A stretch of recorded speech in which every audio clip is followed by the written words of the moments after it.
कर्ण किसी से डरता था? यस और नो बोलो फटाफट से। क्या बोलोगे? भैया कर्ण किसी से नहीं डरता था। भगवान कृष्ण ने जाकर के समझाया, ठीक है, कि कर्ण जिस साइड में तुम हो ना, ये अधर्म का रास्ता है, ये अधर्म का रास्ता है, तुमको इस पक्ष में नहीं होना चाहिए। लेकिन कहते हैं कि यहाँ कर्ण से स्टूडेंट को ये सीखना चाहिए कि कितना जो तुमने चुनाव किया है, जो कुछ है, जो कुछ तुमको चुकाना है, जो कर्ज तुम्हारे ऊपर है, उन कर्ज के लिए, तुम उन कर्ज को चुकाने के लिए, चाहे वो माँ का हो, बाप का हो, दोस्त का हो, या किसी भी रिश्ते का वो कर्ज हो जो तुमको चुकाना है, वहाँ पर स्टूडेंट लाइफ में आपको कर्ण से सीखना चाहिए। ठीक है, क्या बोलोगे? कर्ण को भैया डर नहीं है। जब भगवान श्री कृष्ण ने सब कुछ समझा दिया कि तुम इन्हीं के भाई हो, तब भी कर्ण मतलब मानने को तैयार नहीं।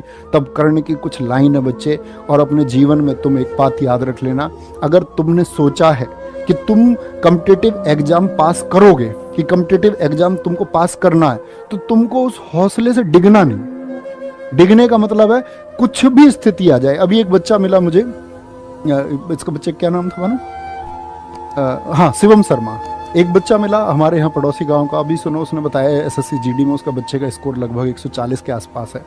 तो उस बच्चे का ये कहना है कि जी जिस दिन मेरा जीडी का पेपर है, उस जीडी पेपर से 2 दिन पहले माताजी का देहांत हो गया। आप समझ सकते हो ये स्थिति।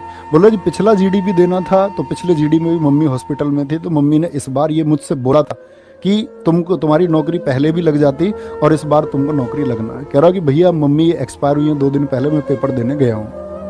और कह रहा कि ये स्थिति है, मम्मी हमारी एक्सपायर हो गई। और कह रहे कि जो हमारे परिवार के लोग थे ना, जो हमारे चाचा जी थे, जिनके बेटे की भी सरकारी नौकरी, जिनके लिए हमारी माताजी ने सब कुछ किया, आज खाना तक नहीं दे रहे हैं, और खाना हमको खुद बनाना पड़ता है। तो मैं ये बोलता हूँ कि जीवन में सबसे बड़ा संघर्ष ये है, सबसे बड़ा संघर्ष ये है कि हमने जो कुछ तय किया है वो हम पाके रहेंगे, और उसको हमको पाने से कोई नहीं रोक सकता। उसमें कितनी भी विपत्ति आए, कितनी भी परेशानी आए, हम छोड़ेंगे नहीं। तो कर्ण की वो लाइन है, ये संभव हो सकता है सूरज पश्चिम में उग जाएगा, ये भी संभव हो सकता है कि धरती पर वृक्ष स्वयं अपने फल खा जाएगा, ये भी संभव हो सकता है कि जल अपनी शीतलता त्यागे, ये भी संभव हो सकता है कि क्षत्रिय रण छोड़ युद्ध से भागे, ये भी संभव हो सकता है कि महादेव विष छोड़ यहां अमृत चुल्ले, ये भी संभव है भगवान श्री कृष्ण शिशुपाल की 100 गाली सुन ले,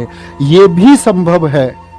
तो क्या कहते हैं फिर? कहते हैं मैं परशुराम का शिष्य कर्ण, मैं परशुराम का शिष्य कर्ण, गंगा भी मुझे बहा नहीं सकती, तीनों लोक और 10 दिशाएं मुझको हिला नहीं सकती। तो ये वो कॉन्फिडेंस तो अंदर रहेगा ना कि भाई मैंने ये तय कर लिया है और ये मैं करके रहूं, ताकत नहीं रोक सकती। कुछ भी होगा, बीच में क्या हुआ पता नहीं, कितनी बार सिलेक्शन नहीं हुआ पता नहीं, कितनी बार मेरिट से 2 नंबर कम रह गए, 5 रह गए, किनारे से रह गए, मेडिकल नहीं हुआ इस बार, फिजिकल नहीं हुआ, नहीं पता। मुझको सिर्फ एक चीज पता है, मेरा टारगेट कि मेरी नौकरी लगेगी, और जब तक मैं उस टारगेट तक नहीं पहुंच जाऊंगा तब तक नहीं रुकता भाई, मैं किसी से भी नहीं रुक सकता, और दुनिया की कोई ताकत नहीं।